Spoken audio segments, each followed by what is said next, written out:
welcome, guys. Thank you for joining us. We're going to kick off straight away. Alex. We're straight in there. Well, first of all, come on. How are you? I'm good, thank you. Being here today, you can see obviously I've got a huge smile on my face. The last couple of weeks, I've been speaking a lot about the book, and I think being here today, I can feel the energy is good in the room. So yeah, thank you for that. Thank you for having me. Round of applause to you guys, man. Bringing back energy. But yeah, Alex, I guess the reason why we're here today, you are officially an author. Say what? How does it feel? To be honest, it doesn't feel real, even seeing that, and that's my face on there. What? Yeah, for me, did I ever think, growing up, not far from here, just 50 minutes round the corner, that one day I'd be sitting here and have a book and be telling my story? But I suppose that just goes to show that anything really is possible. No, literally, because it's here right now. Yeah, it's there. It's here. And I think I remember you saying you actually haven't found a space for the book yet in your house. No, I haven't. I think I've been on this process of talking about it and making sure everyone else has got a book, and my own mum doesn't officially have her own copy yet either. Wow. Like, she'd read it before when I wrote it and everything, but that whole official how it is, I've not handed her, and she's like, where's my book? Everyone else is sorted. I need a book. So I need to go around and drop one off to her afterwards. I was going to say, you're literally down the corner, so it's perfect time. And I guess I remember we were having a conversation and you mentioned that normally when people write a book, sometimes they actually have a ghostwriter, but you were adamant that you didn't want a ghostwriter because you wanted your authentic voice to come through the book. How was that process? How was the process of writing it? I think the process and if I'm being honest, that's what I just assumed, that I would have a ghostwriter and I'd sit there and tell my story to someone and they would go away and write it. But then I have to say thank you actually to Moya, who was originally going to be a ghostwriter and do that. I remember sitting down with her on the first day, and then I got out some notes and I was like, I've actually wrote some stuff down, like, shall I just read it to you? And she was like, yeah, go for it. And then I wrote it, and afterwards it was her belief in me that she's turned around and said, Alex, you just have to continue to write. No one else can tell your story the way you need it to be told. Yeah. So go away and I was on my laptop typing away, and she was like, you'll be fine. So if someone, I suppose, if she didn't have that confidence and that belief in me, I wouldn't have been thinking, oh gosh, yeah, I can write and I can do it. I think because going back to school, like I'm dyslexic, so I'd always hide away things about my spellings and edits and where things go. Like in my mind, it's like 100 miles per hour. Yeah. I know it's all in there and what needs to come out, but sometimes how it comes out. Yeah. So I a huge thank you to her for believing in me and the confidence. That's beautiful. I guess like that idea of taking risk, right? And being like, could go wrong, but I'm going to take the risk because at the end of the day, it's my story. I want to write the book. Yeah. That's really beautiful. And having that kind of, it goes back to all of us, doesn't it? Like having that belief in yourself that, you can do it. Yeah. That's beautiful. And I guess, the content throughout the book is obviously your journey. And there was one moment where, there's so many moments of wise wisdom and teachings and lessons. But there's one moment where you were in Jamaica and you met a local man and he said, I'm going to quote it, if you don't know where you're going, or if you don't know where you're coming from, you don't know where you're going. Yeah. And for me, that just like struck home, blew my mind. I was like, that's so true. And how did you feel when you heard that? Same. It was like that light bulb moment. You kind of get goosebumps when someone tells you something and you're like, wow, that's powerful. Yeah. And I think for me, growing up in the East End of London, I've never shied away from that. I'm so proud of what it's given me, that sense of community and loving and people looking after you. So no matter where I am going, I know where I've come from, and I'm very proud of that. Yeah. Yeah. And where you come from is actually East London, popular Tower Hamlets. Here we are today, look. It's like a full circle moment. It really is. Life is beautiful. It's amazing. I guess we do have to touch on it. Lord Digby Jones. Oh, yeah. We have to touch on it because I guess that moment could have been a moment where you were like, I don't fit in here, I don't belong here, that's feeling of imposter syndrome. But in fact, you actually turned around and said, no, I'm proud of where I've come from, and the world needs to know that there are amazing people that come from this area, and I'm proud. So for the young people in this room, what is your message to identity and feeling proud about where you come from?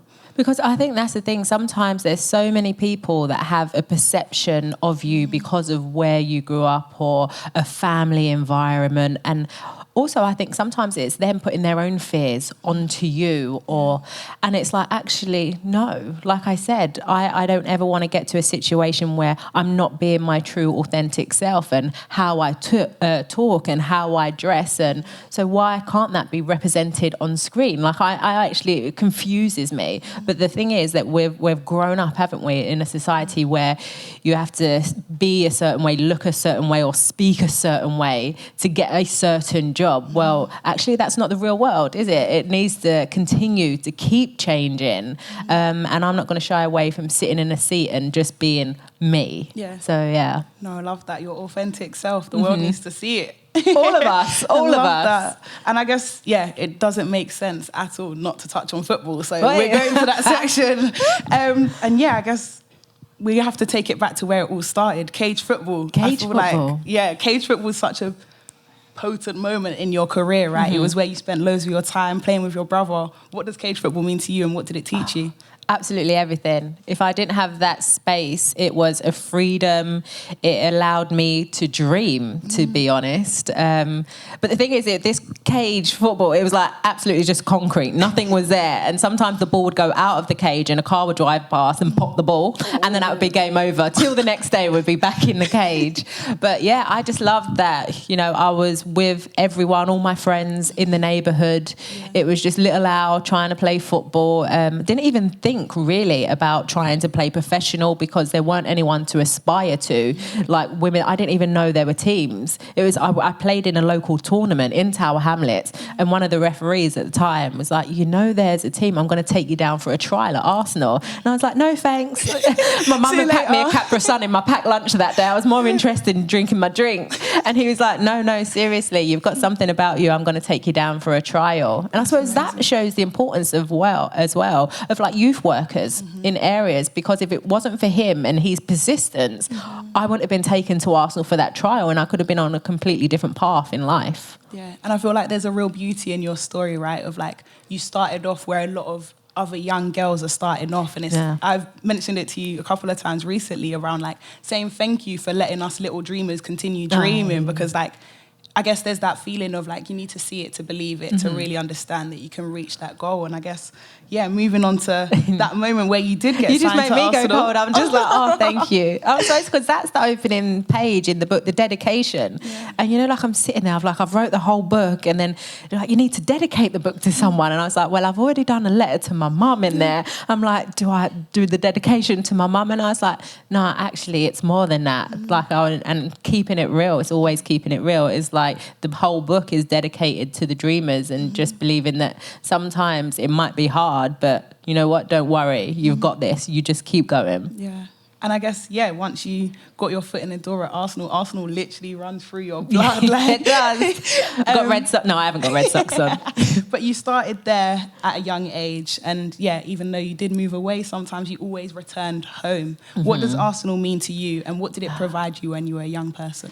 Once, it's weird, because even you just saying that, and straight away, my first thought, it always comes back to family, if I'm honest. And I suppose that's what I felt Arsenal was. It was a home away from my environment with my mum, and it felt like a safe space. And I was going there once again, having to work so hard and prove myself, but I didn't want to let go of that space and what Arsenal was giving me. I knew it was bigger than football. It was allowing me to travel and have different conversations, and it gave me a sense of discipline and togetherness and everything about being with like your mates as well. So there's so many aspects that I just loved and was gravitating towards, and I was like, I don't ever want to let this feeling go. Yeah.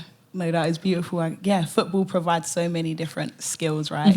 Ability to communicate, but also the power of like community. Like wherever you go, I always say, like, no matter where you are in the world, football is a common language, right? You just have to put a ball down and you're ready, you're off, you're meeting new people. That form of communication, and like you said, it's being with teammates and not wanting to let them down and them having your back, and actually you all lifting each other up to trying to achieve something. There's so much beauty in that it's not just about you, it's about everyone playing their part. Yeah, and I guess, throughout that journey at Arsenal, you've obviously got those memories that you'll always hold close to your heart, and you've won endless amount of trophies. But what is your career highlight? Do you know, it is a tough one because I feel so blessed with all the trophies, and it's weird because at the back of the book it's the first time ever that I listed it just for that reason. I'm like, I'm never going to do this, and I get so shy and awkward when people read off the achievements, but I'm like, if it's there and then I can put it on the bookshelf, at least I'll be like, that's the achievement right there. But I think it's easy, like, to people to think that 2007 when we won the quadruple.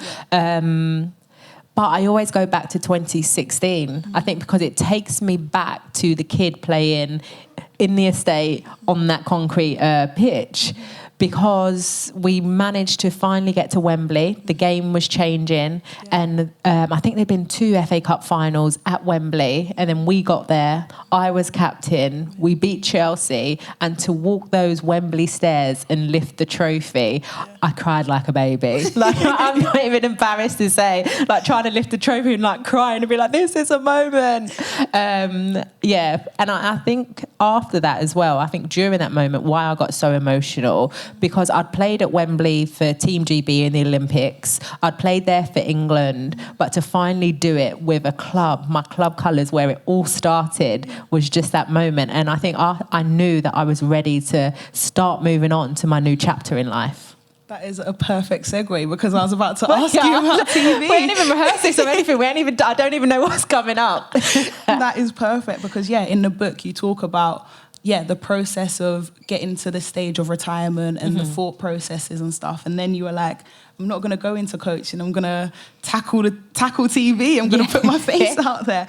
And I love that. And I guess, one moment, we have to talk about Bear Grylls. Like, we have to talk about it, from not knowing what you were getting into to then also identifying that you're not the strongest swimmer. You also don't like heights. Yeah. And the show consisting of exactly just the two of them. Who signs up for a show that does everything that you're scared of, swimming and heights? Didn't think that through. If I was to be asked to do that show again, I really don't think I would be able to do it. Serious? Yeah. At the time, I was just like, this opportunity is amazing. I get to travel to South Africa. Like, how incredible is this? And then waking up every day with a fear of, what is he going to put us through today? Where am I going? There was one time where, like, cliff top to cliff, and I could just see this single rope, and like literally we just had to pull ourselves, and I'm just like, I was just scared. I was like, I can't fall because I'm scared of heights. So I think just the fear and terror, that's how I was using my strength to just pull me across. But there's some things that we did on that show that you're like, seriously, I'm embarrassed about. I mean, we're about to touch on that, but we actually need to celebrate, because you actually won that show. I know. This is wild. I don't know. It goes back to, and I remember Bear Grylls telling me, there was one moment during it, he really tested me. I think we were down to the last 4. Every 2 days, a contestant got voted off, and we're down to the last 4. And I remember it was Michelle Collins, who used to be in EastEnders. She was at the back. We had to hike for miles with our backpacks and everything to get to our base camp, and she was really struggling. And then so I was just at the back with her, being like, we're going to get through this. No matter how long it takes us, we are going to get to that finishing line together. And then Bear comes back to me and he's shouting, it's like, Alex, you're going to get voted off if you don't get to the front. You need to concentrate on you. And I was like, no, I don't care. Like, I actually forgot it was a show. Yeah. And I was like, I was inspired, because here I am alongside Michelle Collins, who is a much older woman. And for me, I just thought it was incredible that she was putting herself through everything that we were all doing. And it just reminded me of my mum's strength. Yeah. And I was like, no, I'm not leaving her. Yeah. And he was like, it was that moment he knew that I was gonna be the winner, because he was like, no matter what situation he would be in, I would be there to help him. Yeah. So that's amazing. And I guess, where did that come from? Like, that ability of just, I guess, teamwork, right? Through being in the team sport. I remember there's also a moment earlier on in the book where I think you were running laps or something, and then you'd finished, and then someone came over to you and they were like, you're not done until the rest of the team's finished. Like, you just have to start running again. Yeah, there's so many beautiful lessons that I've had in life along the way, which have come from team environments, to be honest. So I went over and played in America for 3 years. I was based in Boston. And I remember the American mentality. I have to admit, I absolutely love it because they want everyone to succeed. It's not about, being jealous of someone if they're in your place as well. No, actually, that person in your place, I'm going to help you. So when you do take my place, I'm going to applaud you. Like that sort of mentality. I remember we were running this fitness drill and I was like so happy. I'd come second behind Christine Lilly, who was like the all-time most capped female for the USA team. And I'm like, yes, I'm just coming in behind her. I've done all right.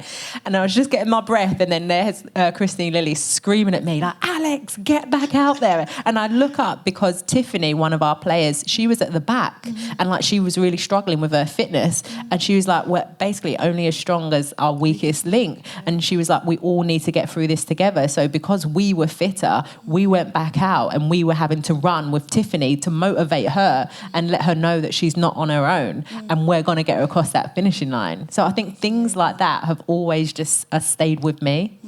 That's amazing. I love that story. And I guess now, guys, I've got a question for all of you guys Whoa. in front of us. All right. Some of the eyes are like, no, not me. So you're stranded on an island. You have no form of liquids. And the only liquid you have is a bottle of your own pee. Are you drinking it or are you struggling? What are we saying? Raise your hand if you're drinking your own pee. No one's... Oh, maybe a few at the back. We've got a few at the back. I can't see everyone who's tuned in online. Okay. All right, but overall... Wait, there weren't a lot. So there wasn't a lot. Not, like, who would be drinking their own pee? You're stranded... Okay, wow. We've got a strong hand at the back there. Okay. Wow. Alex, I had to tee up that question. I had to tee it up. I can see where she's going with this, don't worry. We can't talk about Bear Grylls without talking about the moment that you had to drink your own pee. Can you walk us through it? Walk us through it. I'll stitch you up. You up here. I'm sorry. Everyone's like, can we leave the room now, please? Basically, it's called Bear Grylls Mission Survive. And Bear Grylls has done like all of those wild things. He's been locked in deserts and just surviving in life. And it was a lesson, if you literally are stranded, we all know how hydration is so important, water and drinking. Like you can't survive without it. So that was our first mission. I remember we've been trekking for 5 hours in the heat in South Africa. And then Bear Grylls just stops you. And you're like, what, you're out there? Like, what's going on? And he pulls out, they'd made us, before we went into the show, as we were leaving, to do a sample. Yeah. And it was quite a big sample as well. But I was actually lucky. I'll say I'm lucky. I was kind of still in athlete mode. So I am super hydrated. I've had a lot to drink, a lot of water. Yeah. I'm good. So actually, for me, it was like drinking water. When I looked around at some of the other contestants and the colour, and I was just like, no, I don't know. But there's me, I'm like, I don't know how you're doing that. And then mine was fine. No, I love that. And I guess, Bear Grylls, it doesn't stop at Bear Grylls. Yeah, don't tell anyone, guys. I mean, it's in the book, don't they? But so Bear Grylls, and now Strictly Come Dancing. You were on Strictly Come Dancing, a TV show that you watched with your mum, your family. Yeah. What was that moment like? I feel like there was a bit of like, was she? Like, what? 2019, I did Strictly Come Dancing. And it was a show that I've always loved. Me and my mum used to watch it. Saturday night, we'd talk about the results, who went home, whose dances were good. It's just one of those shows that it just makes you smile. It's just feel good. Yeah, it's a bit cheesy, but it's just happiness. Yeah. And I actually remember back in 2012, I'd just come back to live in the UK, coming back from America. And I was like, Mum, I'm going to get you tickets for, they do a Strictly tour afterwards. I was like, I'm going to try and get you tickets for Christmas. And it was sold out. And I remember tweeting the devastation that I can't take my mum to this Strictly tour. Well, fast forward, life has a way of working things out because I then did Strictly, and then after she was coming on the tour to actually at the O2 Arena. I'm like literally have been there for concerts since I was a kid, and there was me walking out to dance, and my mum was up there. I literally cried, being like, "Mum, look at this." But Strictly was so good. I thought I actually had rhythm and I could dance. I was one of those people yeah, this is going to be cool. I remember the first training session with my partner. I was partnered with Neil Jones, and he was telling me basic steps, you've got to do 2 steps here, 2 steps back. I swear it's I couldn't move my feet. I was so embarrassed. That is wild. No, and you got to dance to Beyonce. Oh gosh, yeah, I did. Beyonce, every year on Strictly, when I watch it, you see someone do a dance and you're like, that's a moment. And I said to Neil, I was like, Neil, we need a moment. I want a moment. And even going into the show, they asked you who would be your idol? Who do you want to dance to? And I was like, imagine if I got to dance to Beyonce on Strictly Come Dancing.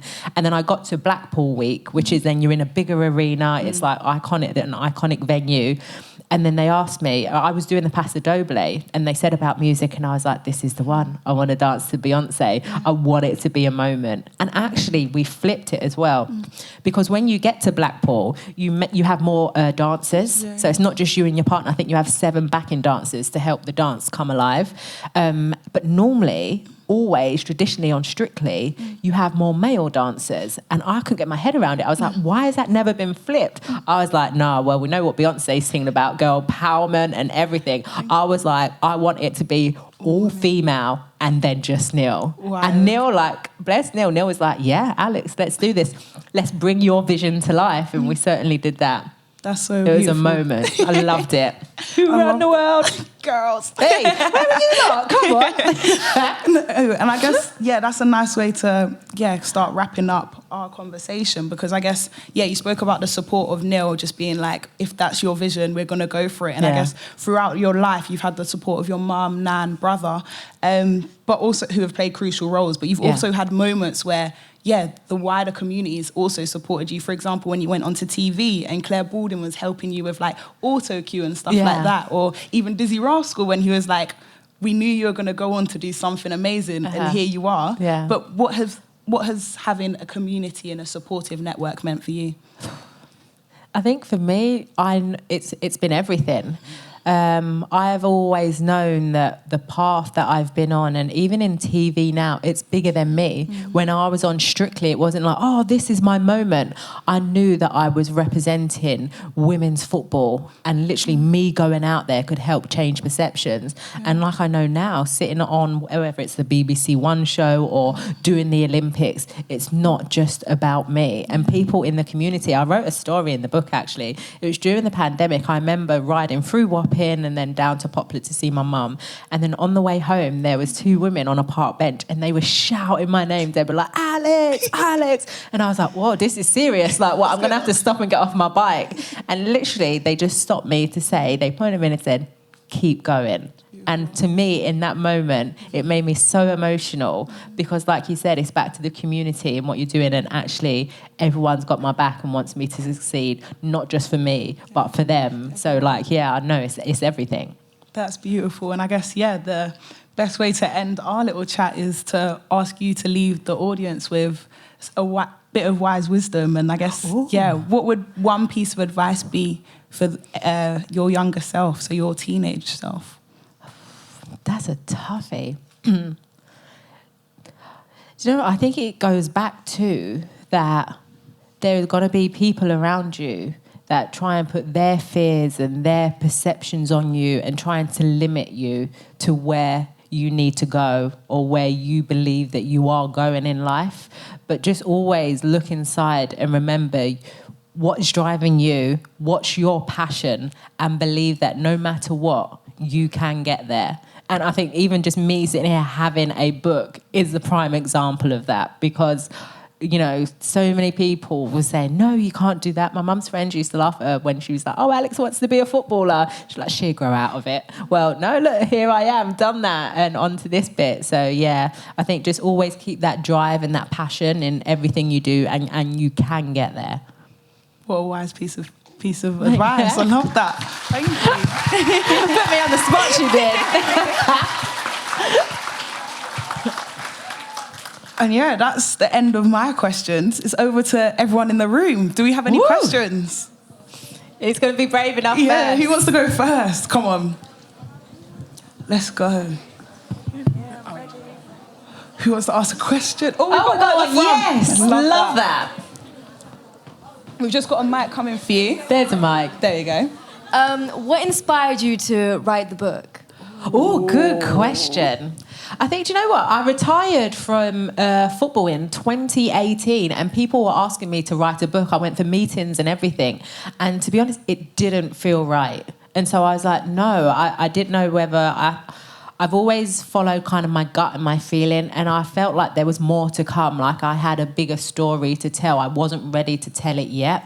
And I also think over the last couple of years, it's, you know, I listened to a lot of podcasts, and this podcast was so interesting. It actually said it's amazing that we actually spend more time studying other people and what they do and what they dress like and how they talk and what they do than we do studying ourselves. And I think over the last couple of years, I've been on my own journey of understanding myself a lot more. And I think because I've done that, I then felt ready to share everything that I needed to share in the way it needed to be told by me, the realness in there. So I think that's why I knew that I had to get it out now. So great question. Great first question. Woo, how do we follow that one? Who wants to go next? Yes, we've got another one here, just at the front. Oh, perfect. Let's go. What was your family's reaction to you writing a book? Like, the whole thing. My family's reaction to writing the book. My mum cried, to be honest, when I finally gave it her to read. I think because I know, yeah. I mean, mums are always biased, but she really cried. I think because of what I've wrote about in the book, there's a lot of times, we all know, like sometimes we go home, we find it hard to talk about feelings or what we've gone through, and we don't share stuff. So I think my mum finally reading everything that I've gone through personally and how I've not hid stuff from her, but I also wanted to protect her. I didn't want to put anything on her. For her to read it was quite emotional and quite an eye-opener. And actually it's allowed our relationship now off the back of that to be very different and trying to move forward also. So yeah, it's like a proud moment. Good responses. And I guess, yeah, we're going to go online. There's a question from, this school actually hasn't added their name, but lots of them want to become professional footballers, but they're already around 12 or 13. What do they need to be doing to make it possible? It's never too late. So even you just saying you're already 12 or 13, it doesn't matter. It matters is your dedication and your passion to it and your belief and drive to keep going, keep showing up. And actually, like when I played in Tower Hamlets in that football cage, I didn't know who was watching, but what I was doing is making sure I was giving my best self in that, because you never know who is out there and watching and who's around you. So like I said, keep believing and keep going. Because I signed to Arsenal at 8, but that's not the story of everyone. Yeah. So it doesn't matter. If we talk about Ian Wright, who I love working alongside, he didn't start playing professional football till late into his 20s, and look at his career. So it happens at different stages for different people. And don't be just looking around and be like, well, Alex signed when she was 8. Like, that was just me. Your path and your journey is going to be good. So you heard it here first, guys. Continue playing, continue trying your hardest. So yeah. And then we've got another one that says, you mentioned that you were dyslexic. Yeah. What troubles did you face at school, and how did you get help or cope with it? To be honest, if I go back to the time, I found education and that side hard because it wasn't detected, it wasn't really discussed when I was in school, and it made me feel a sense of shame that I couldn't articulate words properly, or if I had to stand up in a classroom, it wasn't because I didn't want to do it, but the teacher and the school didn't know what was going on with me. So I think there's so many things now in place to start changing that stigma and start changing the conversation around that, which helps the environment that you're in to be great and to progress in a different way. Where I think a lot of my education, I then had to flip it, and how I, through football, managed to travel and learn from different cultures, from different people. And I actually think it's how I've ended up in the job that I'm in now, because what I love, like I'm with you guys today, is having that conversation and learning from people and being inspired by them and being like, wow, you did that. What else? Tell me about it. And that's a different way, for me, a form of education also. So you're like kind of finding your own stimulus and your own way of like being able to retain information. And yeah. Do you know what? It goes back to the football question online as well, because then when I came back in 2012 to live in the UK, I then knew that I loved having conversation and that I wanted to kind of transition into the broadcasting world. And I was like, right, I need to be taken serious. What am I going to do? I'm going to go and study and get a degree. And so actually going to get a degree later on in my life, see, it never stops. The learning never ends. It's about our personal growth and wanting to continue to develop. I love that. And yeah, I guess, guys, we want to get as many questions from you all. So who else has got a question? Oh, we've got one in the middle. Let's go. Hi. Hello. Okay, so I have like 2 questions, but one of them is, you know, the area that you were raised in. Do you feel like that affected your success? And this isn't a serious question, but what foundation do you use? Because your makeup is glowing. I'll take that. Oh gosh, I'm actually quite shy. Can you believe when I sit on TV in front of millions, but you don't think about that? I think the foundation that I'm wearing is actually MAC. Yeah. At the moment, yeah.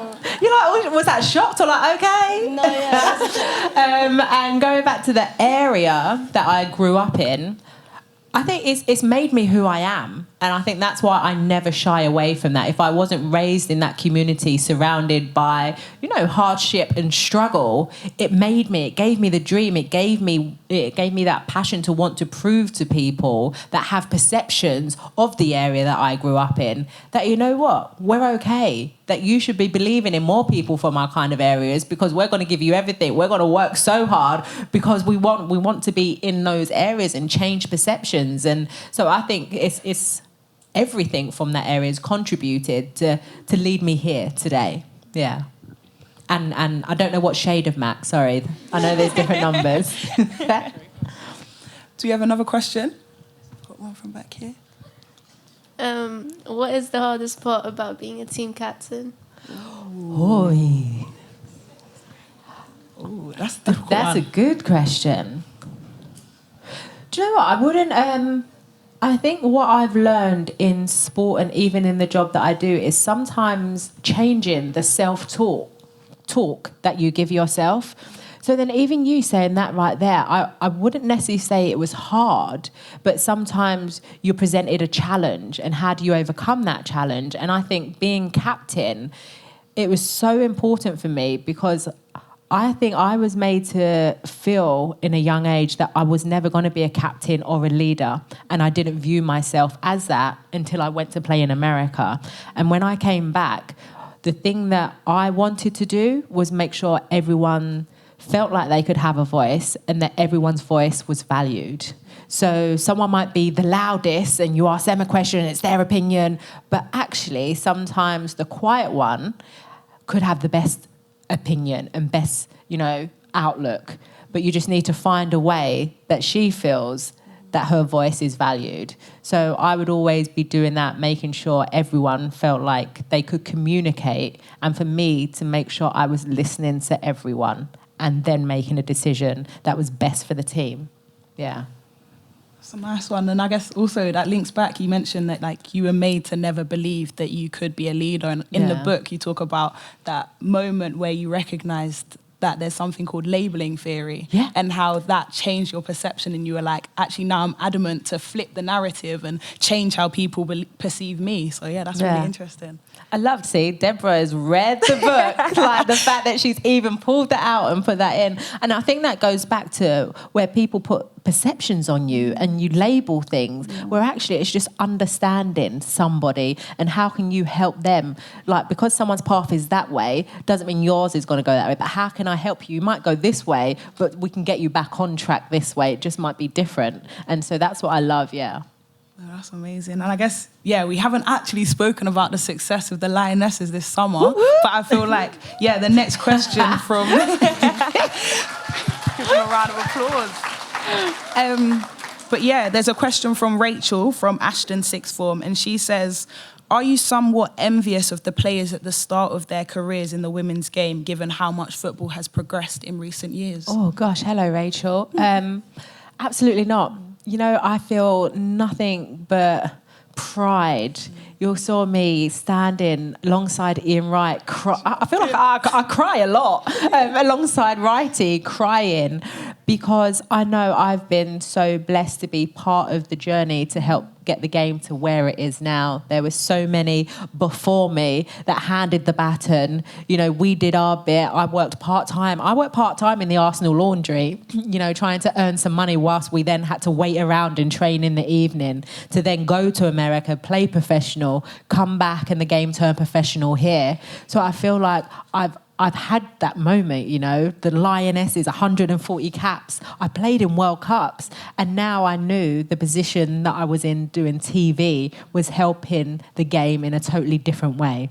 So to be at Wembley and see them lift that trophy, sold out Wembley, I was like that big sister, like, oh, well done, well done. Yeah, and I'm just so glad now that young boys and girls can look up and have female role models that are just, I don't really say role models a lot. I call them real models, because what you have with the Lionesses is they're not scared to talk about the obstacles that they face. They don't shy away from things, from talking about things that need to be spoken about. You know, they're just so real and relatable, and it's so good that now young girls and boys can see that and be like, yeah, that's where I want to be one day. Yeah, there's a question from Harvey from the Turing School, and he says, they say, who was your biggest influence growing up?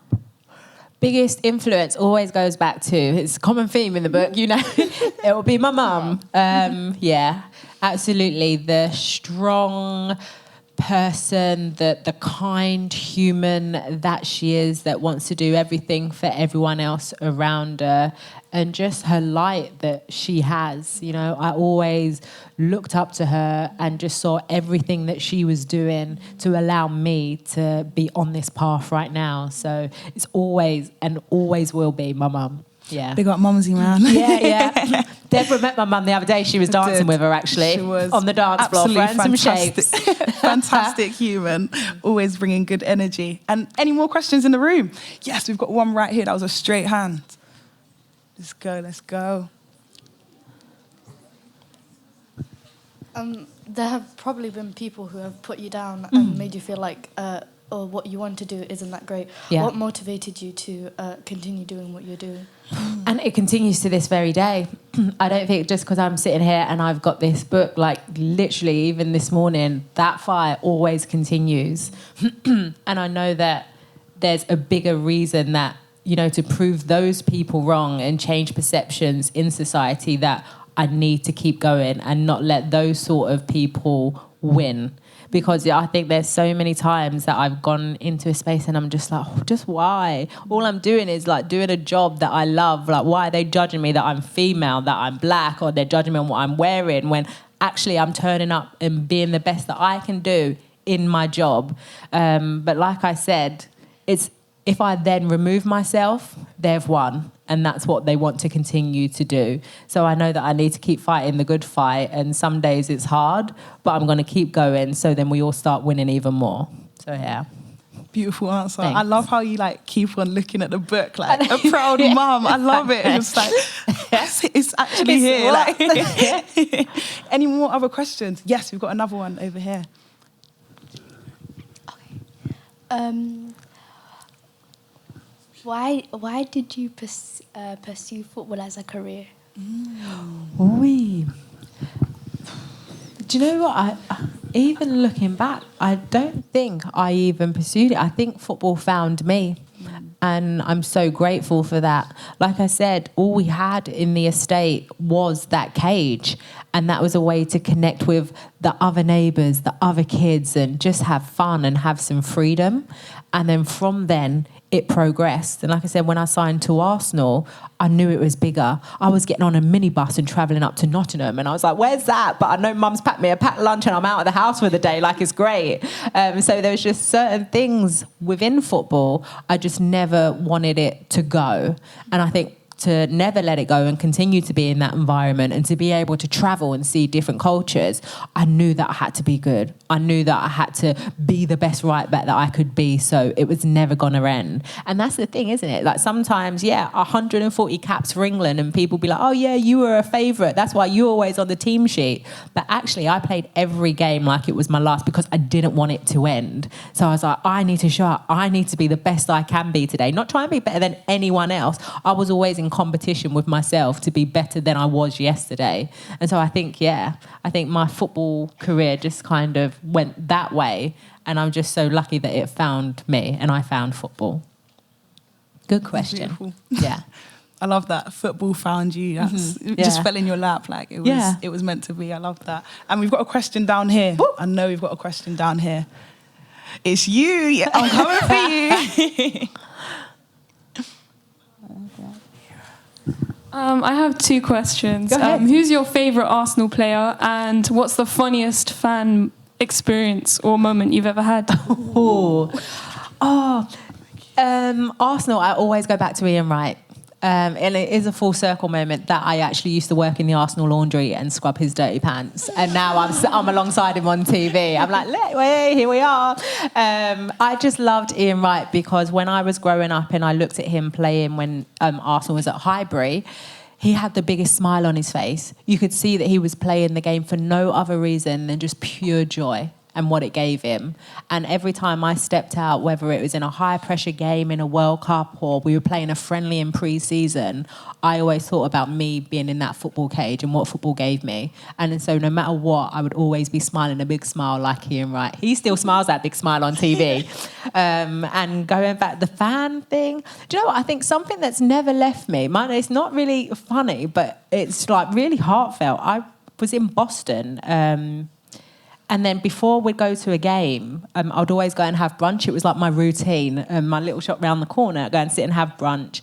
And there was a fan in there, and I never knew he was always in there every Saturday, and he'd been coming to our games. And then one time I went to pay for the bill, and then it was like, it's already been taken care of. And I was like, no, seriously, like I've not been, look, you've seen me here. And he was like, no, there's the fan, he's a fan of Boston Breakers, but he comes in every Saturday and he looks around and he decides whose bill he's going to pay for, and today he's paid for yours and tells you good luck. And I was just like, like that feeling, it was like his way of paying things forward, and like that has never left me, like that just feeling of just like, wow, there's good humans, like it was everything.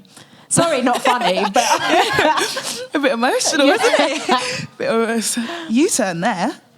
We've got another question from online. And the question is, who is the best player you've ever played against? Best player I've ever played against. Ooh, this one is so tough because Marta she's Brazilian and still playing. And I used to love coming up against her. I knew I had to be on my top form to be up against Marta. She's won like the FIFA Best Award like 5 times, leading the way and everything.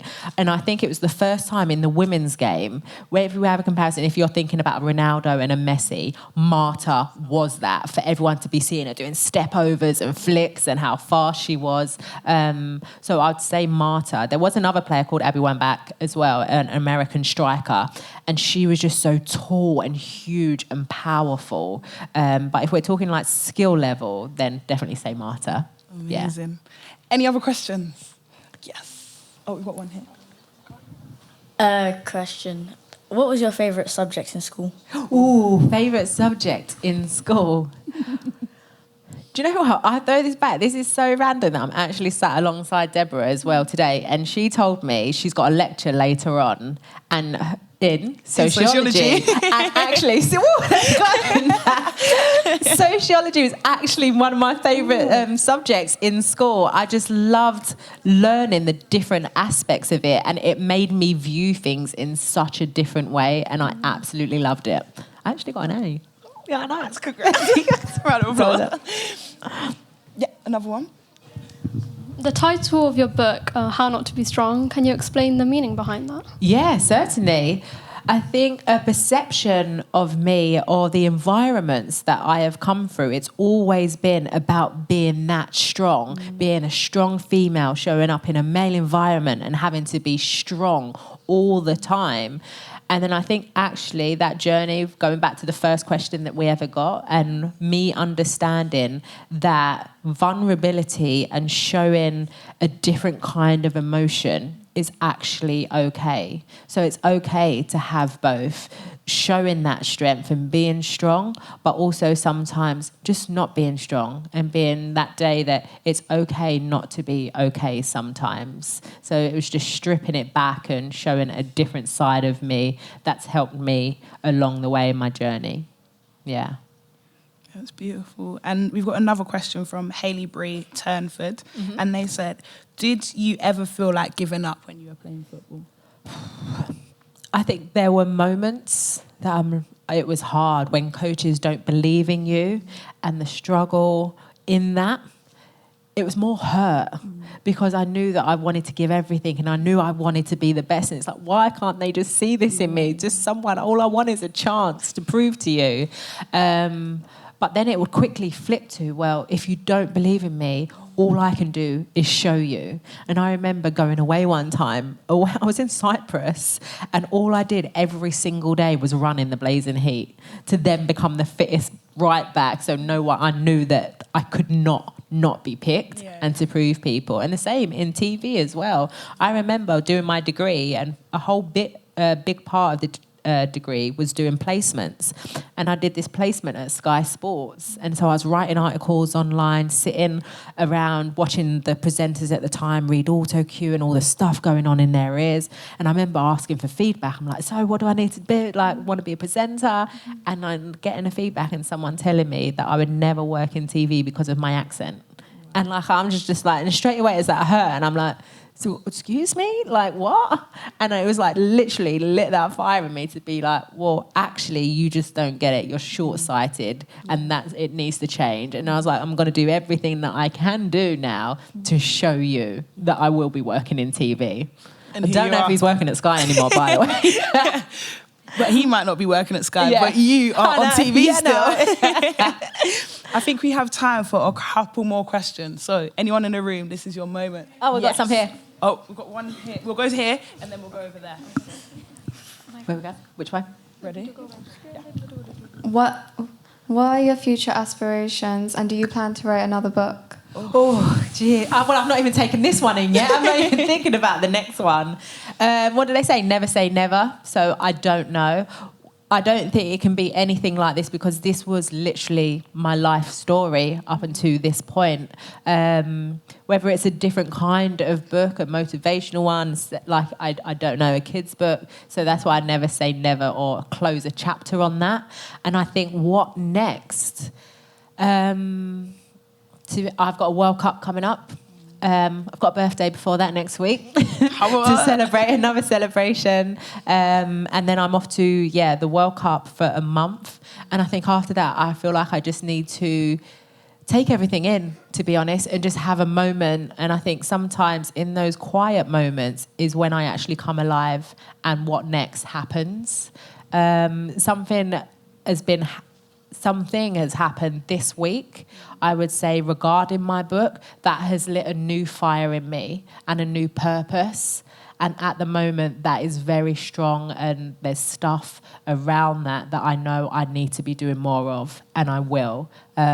So that's a big part of what I'm going to be doing next. I strongly believe that. Yeah. That's beautiful. Thanks. That is really beautiful.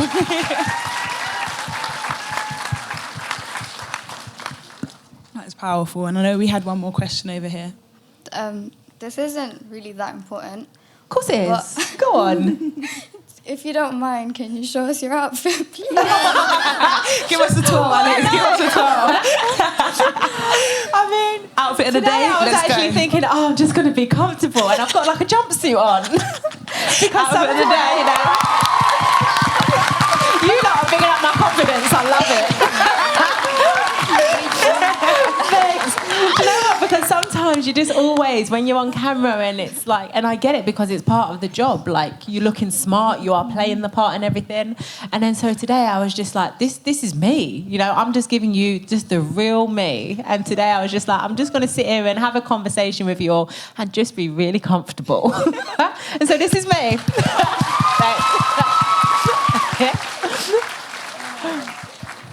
And we've got another question from Kingsbury Green Academy. And their question is, what was it like being a footballer when you were growing up? Did you spend lots of time training and missing out on other things and spending time with friends and just being a teenager? Yeah, training was a lot, but I would say I did miss. For me, the hard thing was when you're missing family get-togethers and family events that either mean a lot. But actually, at the same time, your friends and your family, they know, you know, and they wouldn't want you. I remember the chapter in there when I made my England debut, my teammates didn't know, but my uncle had just passed away. And it was that decision. I was like, I could not go and play for England. Like, I need to be at my uncle's funeral. And my mum made the decision. She was like, absolutely not. She was like, your Uncle Mickey loved everything about you playing football, and you need to go and play that England game for him. You know, it's moments like that. And the moment I retired, and I was like, okay, now I get to give it all back to my family. I get to go round and just sit there with my mum or be at those occasions and everything, and include them also along the way. So yes, there were things that I missed out on, but would I change it? Absolutely not, no. That's amazing. And I guess, yeah, you're a real testament to, facing hardship, but using that as motivation and using that fire to just create and help others. Yeah. And there's a beautiful question from Miss Ingleby from Beach Academy. And I guess, being a teenager isn't the easiest. Being anyone isn't the easiest. Sometimes we all face difficulties, but what would be what words of advice would you give anyone that is facing a difficult time? I listened to a podcast and it said the most beautiful thing that I think we can all kind of go back when we are struggling and things feel dark. You know, remember, one, that the sun is always shining somewhere. It might just take a while for you to see it, but you will see the light. Or they said as well, you know that part when you take off in the aeroplane and then all of a sudden you break through the clouds and then you can just see the light and how beautiful it is. That no matter what in life, there's going to be the hardships, the struggles, the obstacles, but they're just going to make us stronger, and we will overcome them and we will get there. Beautiful. What a beautiful way to end, guys. Can we give a massive round of applause to Alex Scott?